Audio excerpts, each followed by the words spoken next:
तो आप सभी विद्यार्थियों का स्वागत है हमारे चैनल पे। दोस्तों आज मैं आपको बहुत ही महत्वपूर्ण प्रश्न जो है मैं बताने वाला हूं कि ऋग वैदिक कालीन राजनीतिक सामाजिक आर्थिक एवं धार्मिक अवस्थाओं का विश्लेषण करें। यानी कि जो ऋग वैदिक काल जो चला आ रहा था, जो 1500 से लगभग 1000 ईसा पूर्व तक जो चला था, ठीक है। तो ऋग वैदिक जो कालीन जो सभ्यता था उसके बारे में, यानी कि उसके क्या राजनीतिक स्थिति था, क्या आर्थिक स्थिति था, क्या धार्मिक स्थिति था और क्या उनका सांस्कृतिक स्थिति था, इन सभी के बारे में जो आपको हम बताने वाले हैं, ठीक है। तो देखिए ऋग वैदिक काल जो है वो पूर्वी भारत इतिहास का एक महत्वपूर्ण चरण है और इस काल की राजनीतिक सामाजिक आर्थिक एवं जो धार्मिक अवस्था था उसका विस्तृत वर्णन हम जो है वो नीचे निम्नलिखित प्रकार से कर रहे हैं। तो देखिए अगर हम राजनीतिक अवस्था की बात करें, राजनीतिक अवस्था की अगर बात करें तो पहला आपको पॉइंट लिखना है जनपद और राज्य व्यवस्था, ठीक है। जनपद और राज्य व्यवस्था, तो जनपद छोटे छोटे स्वतंत्र इकाइयां थी। प्रत्येक जनपद का एक नेतृत्व राजा या फिर प्रमुख करता था। राज्य का प्रमुख कार्य अपने जनपद की रक्षा करना और न्याय व्यवस्था को बनाए रखना, और जनपदों के प्रमुख जो है वो युद्धों में भाग लेते थे और वे विजयों के आधार पर जो है उनका महत्व बढ़ता था। कहने का मतलब ये दोस्तों कि जनपद और राज्य का व्यवस्था जो है एक मतलब ये आपको पॉइंट देना है, ठीक है। तो जनपद जो थे वे छोटे छोटे, ठीक है, छोटे छोटे स्वतंत्र एक इकाइयां में मतलब कि बटा हुआ था। तो प्रत्येक जनपद का जो है वो अपना नेतृत्व, ठीक है, अपना नेतृत्व का एक राजा और या फिर प्रमुख इनका मतलब जो है वो करता था। तो राज्य का जो प्रमुख कार्य है वे अपने जनपद की रक्षा जो है उसको करना और उसकी जो न्याय व्यवस्था उसको बनाए रखना था, ठीक है। तो जनपदों के जो प्रमुख युद्ध था उसमें वे भाग लेते थे और जो ज्यादा विजय हासिल करते थे उस विजय के आधार पर जो है उसको उतना महत्व मतलब कि उसका बढ़ जाता था, ठीक है। ये था जनपद और राज्य व्यवस्था। ये राजनीतिक व्यवस्था की बात कर रहे हैं। दूसरा जो था और राजा का महत्व, यानी कि राजनीतिक व्यवस्था में राजा का क्या महत्व था, बेसिकली उसके बारे में आपको बताना है। तो राजा को जो है वो दिव्य अधिकार प्राप्त था। वह युद्ध, शांति और धार्मिक अनुष्ठानों के लिए जो था वो जिम्मेदार था। तो राजा की सहायता के लिए जो है वो पुरोहित, सेनानी और अन्य प्रमुख अधिकारी जो थे वो होते थे, ठीक है। तो राजा का महत्व उस समय काफी ज्यादा महत्वपूर्ण था, यानी कि ऋग वैदिक कालीन में जो था और राजा का बहुत ज्यादा महत्व था उस समय जो था। और राजा के पास क्या था, दिव्य शक्ति उसके पास मतलब कि अधिकार प्राप्त था। वह युद्ध, शांति और धार्मिक अनुष्ठान के लिए जो था वे सभी तरह से वे जिम्मेदार माना जाता था। तो राजा की सहायता के लिए जो था वो बड़े बड़े यहाँ पे पुरोहित को भी, सेनानी को और बहुत सारे अन्य जो पदाधिकारी थे वे उसके लिए मतलब कि वे कार्यरत थे, ठीक है, उनके लिए कार्य करते थे। तीसरा सभाएं, सभाएं और समिति, यानी कि सभा और समिति यह दो प्रकार की संस्थाएं थी जो शासन चलाने में क्या करती थी, मदद करती थी। सभा एक समाज, ठीक है, सामान्य परिषद थी जिसमें राजा, पुरोहित और समाज के वरिष्ठ जो सदस्य थे वे शामिल होते थे। और समिति एक व्यापक सभा थी जिसमें जन साधारण के प्रतिनिधि भी शामिल होते थे। कहने का मतलब ये दोस्तों कि सभाएं, ठीक है, राजनीतिक जो अवस्था था उस समय जो था उस सभाएं चलती थी, ठीक है। यानी कि सभा और समिति क्या था, दो प्रमुख एक संस्था था जो शासन में क्या करता था, मदद करता था।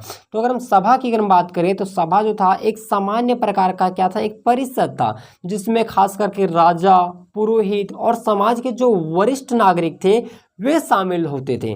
लेकिन जो समिति होता था तो उस समिति में व्यापक सभी, ठीक है, जितने भी जनसाधारण के लोग हैं, ठीक है, जनसाधारण के लोग और प्रतिनिधि जो है वे बेसिकली इसमें शामिल होते थे, ठीक है। तो दूसरा इसमें सभाएं, यह सभा और समिति भी आप लिख सकते हो, ठीक है। चौथा जो पॉइंट है आपको लिखना है शासन और प्रशासन। तो शासन में जनतांत्रिक तत्व भी मौजूद थे जिसमें राजा को जनता की राय और समिति की सलाह का सम्मान करना पड़ता था। राजा के निर्णय को चुनौती दी जा सकती थी और सभा समिति के माध्यम से जो है वो न्याय की जो है वो मांग की जा सकती थी। ये था शासन और प्रशासन के बारे में, ठीक है। ये था राजनीतिक व्यवस्था के बारे में मैंने आपको बता दिया। अब देखिए हम सामाजिक व्यवस्था की बात करते हैं, ठीक है। ऋग वैदिक कालीन सामाजिक व्यवस्था, यानी कि उसके समय क्या सामाजिक, क्या समाज का क्या व्यवस्था था, बेसिकली उसके बारे में बताना है। तो पहला व्यवस्था आपको लिखना वर्ण व्यवस्था, ठीक है। सामाजिक व्यवस्था में पहला आपको पॉइंट देना वर्ण व्यवस्था। तो समाज जो था वो 4 वर्णों में विभाजित था, ब्रह्म समाज, क्षत्रिय समाज, वैश्य समाज और शूद्र समाज, ठीक है। तो कौन कौन सा समाज में बटा था, यानी कि समाज जो था तो वो 4 वर्णों में विभाजित था। कौन कौन सा, तो ब्रह्म समाज में, क्षत्रिय समाज में, वैश्य समाज में और शूद्र समाज में। ठीक है, यह व्यवस्था जो है वो कर्म और गुणों के आधार पर क्या कहता था, स्थापित था। लेकिन कालांतर में दोस्तों यह जो है वो जन्म पर मतलब कि आधारित हो गया। यानी कि जो वर्ण व्यवस्था था दोस्तों, यह व्यवस्था जो है वो कर्म और गुण के आधार पर मतलब इसको जो है स्थापित किया जाता था। लेकिन कालांतर में जो धीरे धीरे मतलब समय बीतने के बाद यह जो है वो जन्म के आधार पर जो है इसको मतलब कि लागू कर दिया गया वर्ण व्यवस्था को। ठीक है, अब अगर हम बात करें दूसरा पॉइंट, तो परिवार और समाज। ठीक है, परिवार और समाज, तो समाज जो था वह पितृसत्तात्मक था। ठीक है, यानी कि पितृसत्तात्मक था और संयुक्त परिवार की जो प्रथा थी वो प्रचलित थी। विवाह एक महत्वपूर्ण सामाजिक संस्था थी और विविध प्रकार के जो है विवाह प्रचलित थे, जैसे स्वयंवर हो गया और गांधर्व विवाह हो गया। ठीक है, ये सब बहुत तरह के जो थे विवाह था जिस टाइम उस टाइम मतलब कि प्रचलित था। ठीक है, सामाजिक व्यवस्था में प्रचलित था। तीसरा अगर हम देखें तो स्त्रियों की स्थिति, महिलाओं को जो था उस समय काफ़ी ज़्यादा महत्वपूर्ण स्थान प्राप्त था, उनको समाज में जो है काफ़ी ज़्यादा महत्वपूर्ण स्थान प्राप्त था। वे धार्मिक और शैक्षणिक गतिविधियों में भाग लेती थी।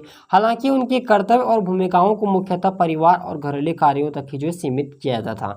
यानी कि दोस्तों स्त्री की जो स्थिति था वह काफ़ी ज़्यादा सुदृढ़ था। ठीक है, जो ऋग्वैदिक कालीन जो सामाजिक व्यवस्था था उसमें स्त्रियों की स्थिति काफ़ी ज़्यादा सुदृढ़ था। उनको धार्मिक और शैक्षणिक जो गतिविधियाँ था उसमें भाग लेने का उनको मौका मिलता था। लेकिन अगर हम देखें तो उनका जो कर्तव्य था और उनकी जो भूमिका थी वह परिवार और घरेलू कार्य तक ही जो उनका मतलब कि सीमित रखा जाता था। ठीक है, चौथा जो आपको पॉइंट लिखना है वह लिखना है समाज में उत्सव और अनुष्ठान।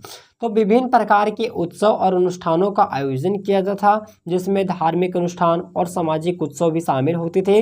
गीत, नृत्य और संगीत समाज का जो है अभिन्न इसमें जो है हिस्सा था। ठीक है, तो यानी कि समाज में जो है वो उत्सव और अनुष्ठान का भी काफ़ी ज़्यादा यहाँ पे जो है वो ख्याल रखा जाता था। तीसरा आपको लिखना है आर्थिक व्यवस्था के बारे में। ठीक है, हमने राजनीतिक व्यवस्था बता दिया, सामाजिक व्यवस्था बता दिए, अब देखिए आपको लिखना आर्थिक अवस्था के बारे में। तो उस समय आर्थिक अवस्था कैसी थी, तो पहला आपको पॉइंट देना है कृषि और पशुपालन। यानी कि कृषि जो है वह उस समय मुख्य व्यवसाय था। ठीक है, क्या था, मुख्य व्यवसाय था लोगों का, और सिंचाई के लिए प्राकृतिक स्रोतों पर जो है वो निर्भर थी। तो गाय को विशेष महत्व दिया जाता था और पशुपालन एक महत्वपूर्ण आर्थिक क्या थी, गतिविधि थी। ठीक है, दूसरा पॉइंट आपको लिखना है कि व्यापार और वाणिज्य। तो वस्तु विनिमय प्रणाली, ठीक है, वस्तु विनिमय प्रणाली जिसको हम बार्टर सिस्टम बोलते हैं, यह जो था उस समय काफ़ी ज़्यादा प्रचलन में था और सीमित व्यापार होता था। कुछ जनपदों में धातुओं का उपयोग और व्यापारिक संबंध में भी जो है वो विकसित हो रहे थे। ठीक है, तीसरा आपको जो पॉइंट देना उद्योग और शिल्प, यानी कि बुनाई, धातु कार्य और मिट्टी के बर्तन बनाने जैसे कि उद्योग उस समय क्या था, बहुत ज़्यादा प्रचलित था। जैसे कि हस्तशिल्प हो गया और घरेलू उद्योगों का विकास हुआ, जिससे उनकी जो दैनिक जो उनकी आवश्यकता थी वे उसकी पूर्ति मतलब कि की जाती थी। ठीक है, तो ये आर्थिक अवस्था के बारे में बेसिकली हो गया, यानी कि उस समय क्या था आर्थिक, उनका मतलब कि आर्थिक अवस्था क्या था और लोगों का रोजगार का बेसिकली क्या साधन था उसके बारे में मैंने आपको बताया। चौथा आपको जो देना है वो धार्मिक अवस्था। ठीक है, यानी कि उनकी धार्मिक अवस्था क्या था, तो पहला जो आप लोग लिखिएगा देवताओं की पूजा। यानी कि ऋग वैदिक काल में अनेक देवताओं की जो है वो पूजा की जाती थी, जैसे कि इंद्र हो गया, ठीक है, इंद्र हो गया, अग्नि हो गया, सोम हो गया, वरुण हो गया और मित्र, ये सभी देवता का नाम है। ये सभी देवता जो थे वो प्रमुख थे। देवताओं की स्तुतियों और प्रार्थनाओं के माध्यम से जो है उन्हें प्रसन्न किया जाता था। ठीक है, दूसरा आप लोगों को लिखना है यज्ञ और अनुष्ठान। यानी कि दोस्तों उस समय धार्मिक अवस्था में अगर हम देखें तो ऋग वैदिक काल में बड़े बड़े जो वहाँ पे यज्ञ करवाया जाता था। ठीक है, बड़े बड़े यज्ञ और अनुष्ठान करवाया जाता था, यानी कि भगवान को, उनका मानना था कि भगवान को खुश करने के लिए हम बड़े बड़े मतलब पूजा पाठ करेंगे, बड़ा बड़ा तरीके से यज्ञ करेंगे तो भगवान ज़्यादा प्रसन्न होंगे। ठीक है, तो यज्ञ और अनुष्ठान का भी विशेष ध्यान रखा जाता था। तो यह धार्मिक जो है वो क्रियाकलापों का महत्वपूर्ण क्या था, एक हिस्सा था। विभिन्न यज्ञों के माध्यम से देवताओं को प्रसन्न किया जाता था और यज्ञों में आहुति देने और मंत्रों का उच्चारण किया जाता था। ठीक है, तीसरा जो पॉइंट आप लोग लिखिएगा वो लिखिएगा धार्मिक ग्रंथ।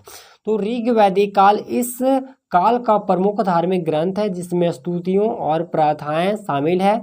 ऋग वैदिक के जो मंत्रों का अध्ययन है और उसका पाठन महत्वपूर्ण धार्मिक कृत्य माना जाता है। चौथा आपको पॉइंट लिखना है कि वेदों का महत्व, यानी कि वेदों को ब्रह्म ज्ञान का स्रोत माना जाता था और इन्हें गुरु शिष्य परंपरा के माध्यम से पीढ़ी दर पीढ़ी सिखाया जाता था। ब्राह्मण क्षत्रिय और वैश्य वर्ण के लोगों को जो है वेदों के अध्ययन का जो है वह अधिकार था। तो ऋग वैदिक कालीन की जो भारत की इन अवस्थाओं ने आने वाले युगों को क्या क्या सामाजिक राजनीतिक और धार्मिक ढांचों को जो है वो गहराई रूप से क्या क्या इनको प्रभावित किया और यह काल जो दोस्तों और भारतीय सभ्यता का आधार का स्तंभ जो है वो माना जाता है। तो दोस्तों मैंने आपको जो है और ऋग वैदिक कालीन की राजनीतिक सामाजिक आर्थिक और आपको धार्मिक अवस्थाओं के बारे में मैंने आपको संपूर्ण जानकारी आपको मैंने बता दी हो। तो मैं उम्मीद करूंगा कि आपको यह वीडियो पसंद है, वीडियो को लाइक कीजिएगा। अगर आप चैनल पर नए चैनल को सब्सक्राइब जरूर कर लीजिएगा।